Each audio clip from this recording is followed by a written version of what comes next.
Good morning student. आज हम हिंदी की ऑनलाइन क्लास में हिंदी बुक से पहला पाठ जो पद्यखंड से लिया गया है इसे हम पढ़ेंगे और समझेंगे। इसमें पहला पाठ जो है वो है आत्मपरिचय और इसके रचयिता है डॉक्टर हरिवंश राय बच्चन। इसमें कुछ पद्यांशों की व्याख्या है जिसे आपको आज समझना है। इसमें पहली पद्यांश है, मैं जग जीवन का भार लिए फिरता हूँ से कंटिन्यू करता हुआ आगे किया करता हूँ। इस पद्यांश की संदर्भ, प्रसंग, व्याख्या और विशेष आज आपको समझना है और इसके अनुरूप आपको अपना अध्ययन शुरू करना है। तो आज आप पहले पाठ में पहली पद्यांश ध्यान से समझेंगे। बुक में मैं रीडिंग करूंगी और आप इसे ध्यान से समझेंगे। मैं जग जीवन का भार लिए फिरता हूँ, फिर भी जीवन में प्यार लिए फिरता हूँ। कर दिया किसी ने झटकृत जिनको, छूकर मैं सांसों के दो तार लिए फिरता हूँ। सबसे पहले मैं इस पाठ का थोड़ा सा केंद्रीय भाव बताना चाहूंगी कि यहाँ पर कवि ने इस पाठ के माध्यम से ये बताया है कि इस दुनिया को जानना कितना कठिन होता है। समाज में हर व्यक्ति से खट्टा मीठा नाता होता है और जिसका जब जीवन में पूरी तरह निरपेक्ष करना संभव नहीं होता है। दुनिया अपने व्यंग बाण और शासन प्रशासन से चाहे जितना भी कष्ट दे, पर दुनिया से कटकर मनुष्य रह भी नहीं पाता है। अर्थात उसे अपने समाज में रहना ही पड़ता है, अपने समाज के बने नियमों में चलना ही पड़ता है और इस प्रकार ही वह एक सामाजिक प्राणी कहलाता है। अब यहाँ पे ऐसे सामाजिक मनुष्यों को एक तरफ रखते हैं और दूसरी तरफ हमारे कवि श्री हरिवंश राय बच्चन जी ने जो कविता लिखी है, उस कविता के माध्यम से कवि क्या कहना चाहते हैं कि मैं इस दुनिया से पूरी तरह अलग हूँ। अर्थात मैं इस समाज के नियमों को नहीं मानता हूँ और मैं इस समाज के सामाजिक प्राणी से पूरी तरह अलग हूँ। अर्थात मेरे विचार और उनके विचार पूरी तरह अलग है और मैं एक समाज के बंधे नियमों को तोड़कर अपना एक अलग तरीके की दुनिया जीना चाहता हूँ। तो कवि हरिवंश राय बच्चन जी ने यहाँ पे इस पाठ के माध्यम से यही बताने की कोशिश की है कि जीवन में प्रेम ही सर्वोपरि होता है और प्रेम के बिना कुछ भी नहीं होता है। अर्थात जहाँ समाज प्रेम को बुरी दृष्टि से देखती है, वहीं कवि उस प्रेम को अपने जीवन का आधार मानकर चलते हैं। तो यहाँ पर पहली कविता में कवि ने क्या कहा, देखिए, मैं जग जीवन का भार लिए फिरता हूँ, फिर भी जीवन में प्यार लिए फिरता हूँ। कर दिया किसी ने झलकृत जिनको, छूकर मैं सांसों के दो तार लिए फिरता हूँ। अब कवि यहाँ पे अपने प्रेमी व्यक्तित्व का परिचय देते हुए यहाँ इस पद्यांशों की व्याख्या करते हुए इस दुनिया के साथ अपने द्वंद्वात्मक संबंधों को यहाँ पर उजागर करते हैं। कवि कहते हैं कि मेरे ऊपर संसार का पूरा दायित्व है और मैं इस दायित्व का निर्वहन करते हुए इस जीवन को बड़े प्रेम से अपने ऊपर एक बोझ जो मेरे ऊपर है जिम्मेदारियों का, उसे मैं बड़े ही प्रेम से निर्वहन करता हूँ और उसे ही लिए मैं इस संसार में फिरता हूँ। फिर भी जीवन में प्यार लिए फिरता हूँ। मेरे ऊपर संसार की इतनी जिम्मेदारियां हैं और ऐसी ही जिम्मेदारियों का निर्वहन करते हुए मैं संसार में घूम रहा हूँ और फिर भी अपने जीवन में प्रेम रूपी भाव का अपने हृदय में निर्माण करके घूम रहा हूँ। अर्थात मेरे हृदय में अपार प्रेम रूपी भावनाएं हैं जिसे मैं लिए इस संसार में घूम रहा हूँ और ऐसे ही घूमते हुए मेरे हृदय में जो प्रेम की भावना उमड़ी है, उसी समय कर दिया किसी ने झनकृत जिनको छूकर, मैं सांसों के दो तार लिए फिरता हूँ। और ऐसे ही समय में अचानक किसी ने मेरे हृदय के तारों को छेड़ दिया है, अर्थात किसी प्रिय ने, किसी प्रेमिका ने मेरे हृदय के सांसों के तारों को छू लिया है, जिससे मेरे हृदय में प्रेम का संगीत बज उठा है और मैं उसके प्रेम में भाव विभोर होकर घूमने लगा हूँ। अर्थात इस पद्यांश में कवि को किसी प्रिय से प्रेम हो गया है। मैं स्नेह सुरा का पान किया करता हूँ, मैं कभी न जग का ध्यान किया करता हूँ। जग पूछ रहा उनको जो जग की गाते, मैं अपने मन का गान किया करता हूँ। अर्थात कवि यहाँ कहते हैं कि मैं स्नेह रूपी मदिरा का सेवन करता हूँ, अर्थात प्रेम के नशे में डूबा हुआ हूँ। मुझे लोग पागल, प्रेमी, आवारा, दीवाना कहते हैं और मैं फिर भी उन लोगों की, इस संसार के लोगों की कोई बातों का कोई परवाह नहीं करता हूँ और अपनी मस्ती में ही घूमता रहता हूँ। और इसी प्रकार संसार में जग पूछ रहा उनको जो जग की गाते, मैं अपने मन का गान किया करता हूँ। अर्थात जग वाले, संसार वाले मुझे क्या कहते हैं, पागल कहते हैं, दीवाना कहते हैं, क्या कहते हैं, मुझे इसकी कोई परवाह नहीं है और मैं अपनी इस मस्ती में, प्रेम की मस्ती में घूमता रहता हूँ। और मैंने देखा है कि संसार में उन्हीं लोगों का गुणगान होता है, उन्हीं लोगों का लोग महत्व देते हैं जिन लोगों का सांसारिक रूप से मेलजोल होता है। अर्थात लोग एक दूसरे से प्रेम संगीत के रूप में एक दूसरे से सांसारिक रूप से मेलजोल रखते हैं। मैं तो अब कवि कहते हैं कि संसार के लोग एक दूसरे से भले ही मेलजोल रखें, उनका भी बहुत गुणगान हो, लेकिन मैं उनके ठीक विपरीत हूँ। मैं तो अपने ही मन में प्रेम की भावनाओं का गीत गाते हुए घूम रहा हूँ। अर्थात मेरे मन में सिर्फ प्रेम की भावना है और मैं सिर्फ प्रेम की भावनाओं को लिए घूमता हूँ। अर्थात मुझे सांसारिक लोगों से कोई लेना देना नहीं है, चाहे संसार के लोग मुझे कुछ भी कहें, मुझे उनकी कोई परवाह नहीं है। आगे देखें, मैं निज उर के उद्गार लिए फिरता हूँ, मैं निज उर के उपहार लिए फिरता हूँ। मैं है ये है अपूर्ण संसार न मुझको भाता, मैं स्वप्नों का संसार लिए फिरता हूँ। अब कवि यहाँ पे कहते हैं कि मैं तो अपने हृदय में सिर्फ प्रेम भाव को लिए घूमता फिरता हूँ और इस प्रेम भाव के उपहार को मैं अपने हृदय में सबको देने के लिए घूमता हूँ। मैं यह अपूर्ण संसार न मुझको भाता, मैं स्वप्नों का संसार लिए फिरता हूँ। कवि कहते हैं कि ये जो संसार है ये पूर्णतः नहीं है, अर्थात ये पूरी तरह अपूर्ण है और क्योंकि इसमें प्रेम का कोई महत्व नहीं है, अर्थात यह संसार जो है वो प्रेम विहीन है, इसीलिए मुझे ये संसार बिल्कुल भी नहीं भाता है। मैं स्वप्नों का संसार लिए फिरता हूँ, मैं तो अपने स्वप्न में अपने ही प्रेम रूपी संसार की रचना किया करता हूँ। मैं जला हृदय में अग्नि दहा करता हूँ, सुख दुख दोनों में मग्न रहा करता हूँ। जग भव सागर तरने को नाव बनाए, मैं भव मौजों पर मस्त बहा करता हूँ। कवि कहते हैं कि मैं तो अपने हृदय में प्रेम की आग को जलाया हुआ हूँ, अर्थात मैंने अपने हृदय में प्रेम की आग जला रखी है और इसलिए जीवन के सुख और दुख दोनों ही क्षणों को मैं बड़े ही प्रेम के साथ, बड़े ही प्रेम के सहारे से जीता हूँ। जब भव सागर तरने को नाव बनाए, मैं भव मौजों पर मस्त बहा करता हूँ।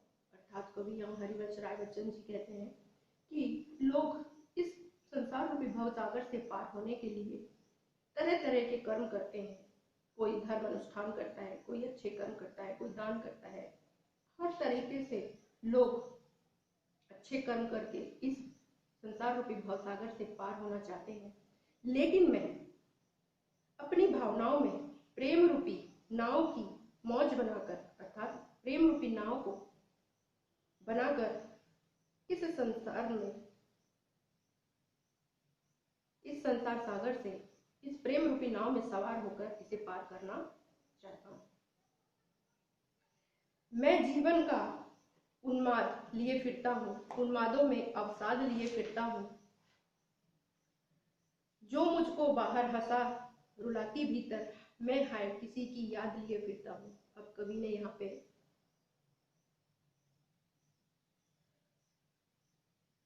अपनी मनोदशा और संसार के सत्य के बारे में वर्णन किया है। कवि कहते हैं कि मेरी मनोदशा कैसी है, इस पद्यांश के माध्यम से आपको विदित होगा। तो कवि यहाँ कहते हैं कि मैं अल्हड़ जवानी की प्रेम दीवानी लेकर घूम रहा हूँ, अर्थात मेरे अंदर प्रेम का जो उन्माद उमड़ रहा है उसे ही लिए मैं घूम रहा हूँ। अर्थात कवि कहते हैं कि जो मुझको बाहर हंसा रुलाती भीतर, मैं हाय किसी की याद लिए फिरता हूँ। कवि यहाँ पर अपने प्रिय से वियोग में बहुत व्यथित है और इस वियोग के कारण, प्रिय से न मिलने के कारण कवि को बहुत हताशा, निराशा और दुख होता है और ऐसे वियोग में वे रोते हैं। लेकिन कवि यहाँ पे कहते हैं कि मैं तो अपने प्रिय की याद में रोता हूँ, अंदर ही अंदर मुझे अपने प्रिय की याद बहुत रुलाती है, लेकिन जब संसार से मेरा सामना होता है तो मैं हंसकर उसका सामना करता हूँ। अर्थात अपनी उदासी, अपनी परेशानी में संसार के सामने व्यक्त नहीं करता। ओके, आगे देखें। कर यत्न मिटे सब सत्य किसी ने जाना, नादान वही है हाय जहां पर दाना। अब यहाँ पर कवि कहते हैं कि संसार के लोगों ने सत्य को जानने के अनेक प्रयास किए हैं, किंतु क्या किसी ने सत्य की वास्तविकता को जाना है? संसार में सत्य क्या है? सिर्फ प्रेम ही सत्य है, लेकिन फिर भी लोगों ने, इस संसार के लोगों ने इसे जानने की कोशिश नहीं की है। अर्थात कवि यहाँ कहते हैं कि मनुष्य तो नादान है, मूर्ख है, क्योंकि वह तो उसी स्थान पर रहता है जहाँ पर दाना होता है। दाना अर्थात जहाँ पे सुख, समृद्धि और वैभव होता है, मनुष्य भी वहीं अपने स्वार्थ की सिद्धि करने के लिए लगा हुआ रहता है। अर्थात कवि ने यहाँ पे मनुष्यों को मूर्ख कहा है। फिर मूढ़ ना क्या जग जो इस पर भी सीखे, मैं सीख रहा हूँ सीखा ज्ञान भुलाना। अब यहाँ पे कवि संसार के लोगों को मूर्ख कहते हुए कहते हैं कि ऐसे मनुष्य जो हमेशा अपने स्वार्थ की सिद्धि में लगे हुए रहते हैं, ऐसे मनुष्यों को क्यों मैं मूर्ख ना कहूँ? वे तो मूर्ख है, उन्हें संसार का ज्ञान नहीं है। मैं सीख रहा हूँ सीखा ज्ञान भुलाना। मैं तो सीख चुका हूँ, इस संसार से ज्ञान प्राप्त कर चुका हूँ, इसलिए मुझे सीख मिल चुकी है और मुझे जो संसार से जो ज्ञान प्राप्त हुआ था मैं उसे अब भुला दिया हूँ और मैं अपने प्रेम की भावनाओं में बहते हुए इस संसार को पार करने की कोशिश कर रहा हूँ। मैं और जग और कहाँ का नाता, मैं बना बना कितने जग रोज मिटाता। जग जिस पृथ्वी पर जोड़ा करता वैभव, मैं प्रति पग से उस पृथ्वी को ठुकराता। अर्थात यहाँ पे कवि कहते हैं कि मैं और ये जग जो है, दोनों की विचारधाराएं अलग अलग है। अर्थात मेरे विचार अलग हैं और इस संसार के लोगों के भी विचार गलत हैं। अर्थात दोनों के विचार एक दूसरे से मेल नहीं खाते हैं। तो ये संसार से मेरा नाता कैसे हो सकता है? अर्थात मेरा इस संसार के लोगों से कैसे संबंध स्थापित हो सकता है? क्योंकि हम लोगों की विचारधाराएं ही अलग अलग है। इसीलिए मैं बना बना कितने जग रोज मिटाता। तो कहते हैं मैं अपने ख्वाबों में, अपनी कल्पनाओं में रोज अपने अनुरूप इस प्रेम रूपी संसार की रचना रोज किया करता हूँ और रोज ही उसे मिटा देता हूँ। जग जिस पृथ्वी पर जोड़ा करता वैभव, मैं प्रतिपग से उस पृथ्वी को ठुकराता। कवि कहते हैं कि इस संसार के मनुष्य इस पृथ्वी पर अपने लिए अनेक प्रकार के सुख और वैभव, धन और संपत्ति का यहाँ पे संग्रहण करते हैं, ऐसे ही जग को मैं रोज ही ठोकर मारता हूँ। अर्थात मुझे ऐसी दुनिया नहीं चाहिए जिसमें सुख समृद्धि और दुख, सुख और वैभव भी हो, धन संपदा हो। मुझे तो सिर्फ प्रेम भरी दुनिया चाहिए, जहाँ पे सिर्फ प्रेम के गीत लोग गाते हो, जहाँ प्रेम का संगीत बजता हो। मुझे तो सिर्फ ऐसी ही दुनिया चाहिए होती है। इसीलिए मैं ऐसी वैभवशाली दुनिया को रोज ही अपने पैरों से ठुकराता हूँ। मैं निज रोदन में राग लिए फिरता हूँ, शीतल वाणी में आग लिए फिरता हूँ। हो जिस पर भूपों के प्रसाद निछावर, मैं वह खंडर का भाग लिए फिरता हूँ। अब कवि ने यहाँ इस पद्यांश में यह बताया है कि अपने प्रेम अनुभव का वर्णन करते हुए कवि यहाँ पे इस पद्यांश में कहना चाहते हैं कि अपने और संसार के बीच जो संबंध है उसे ही वे यहाँ पे व्यक्त करना चाहते हैं। कवि कहते हैं, मैं निज रोदन में राग लिए फिरता हूँ। अर्थात कवि कहते हैं कि मैं और यह संसार अलग अलग है। मैं अपने प्रेम में जो रुदन करता हूँ, मैं अपने प्रेम में जो रुदन करता हूँ, अर्थात मैं प्रिय के वियोग में जो रुदन, करुण रुदन करता हूँ, उससे मेरे अंदर वियोग के स्वर प्रस्फुटित होते हैं और ऐसे वियोग रूपी प्रेम गीत को मैं गाता हूँ और ऐसे गीत मेरी शीतल वाणी से निकलते हैं। लेकिन यही गीत मुझे मेरे हृदय के अंदर एक नई ऊर्जा का संचार करते हैं, मुझे एक नई ऊर्जा प्रदान करते हैं। और हो जिस पर भूपों के प्रसाद निछावर, मैं वह खंडर का भाग लिए फिरता हूँ। तो कवि यहाँ कहते हैं कि जिस प्रेम के लिए यहाँ संसार के राजा और महाराजाओं ने अपने महलों तक को निछावर कर दिया है, ऐसे प्रेम के लिए मेरे हृदय में सिर्फ खंडर है, क्योंकि मेरे पास तो राजमहल नहीं है निछावर करने के लिए। इसीलिए मैं सिर्फ अपने खंडहर को लिए, प्रेम रूपी खंडहर को लिए यहाँ संसार में फिरता हूँ। मैं रोया इसको तुम कहते हो गाना, मैं फूट पड़ा तुम कहते हो छंद बनाना।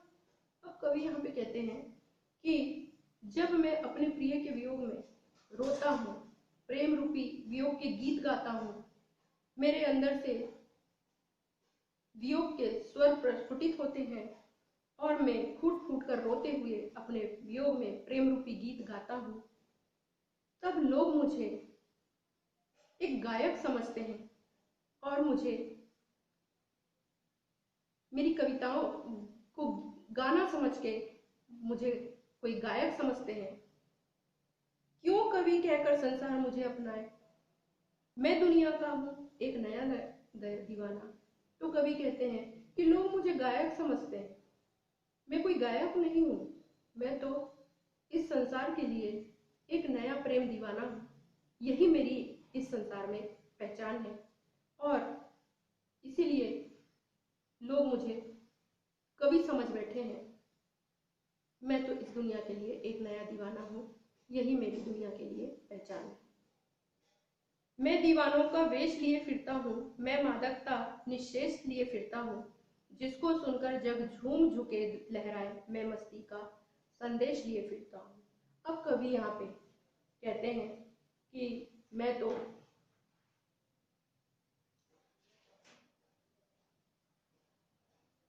कवि यहाँ पे अपने प्रेम का अनुभव का वर्णन करते हुए युवाओं को प्रेम दीवानगी का एक नया संदेश देते हैं और कवि कहते हैं कि मैं प्रेमिका के वियोग में, प्रेम की पिपासा में जब रोता हूँ तो मेरे अंतर्मन से, हृदय से प्रस्फुटित होने वाले वेदना के जो स्वर हैं वो संसार के लिए छंद बन जाते हैं और मुझे लोग कवि के रूप में स्वीकारने लगते हैं। लोग मुझे मेरे प्रेम रूपी वियोग के गीतों को छंद की संज्ञा देने लगते हैं। ये गलत है। कवि कहते हैं कि मैं प्रेम में इतना डूब चुका हूं कि मैं पागलों की तरह यहाँ वहां घूम रहा हूं। अब मेरे जीवन में प्रेम का सिर्फ नशा ही शेष रह गया है, अर्थात मैं नशे में इतना डूब चुका हूं कि मुझे कुछ होश ही नहीं है। मेरे प्रेम यौवन के गीतों को सुनकर संसार के लोग खुशी से झूमने लगे हैं।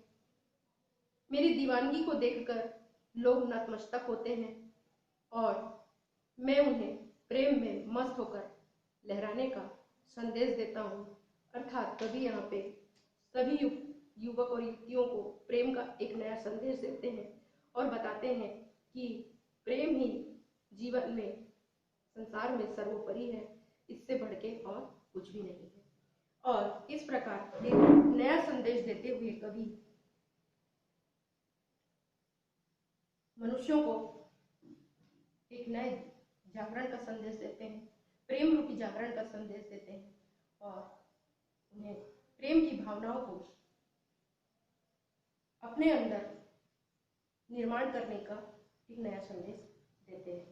इस प्रकार कवि यहाँ पे आत्म परिचय, अपनी आत्मा से एक नया परिचय करवाते हैं। इस प्रकार आपको ये सारी कविताएं समझ में आ चुकी होंगी शायद, और ना आई होंगी तो आप अपने डाउट मुझसे पर्सनल क्लियर कर सकते हैं और इसे अपनी कॉपी में संदर्भ, प्रसंग, व्याख्या विशेष सहित इसे अपनी कॉपी में कंप्लीट कीजिएगा और इसका अध्ययन नियमित रूप से कीजिए।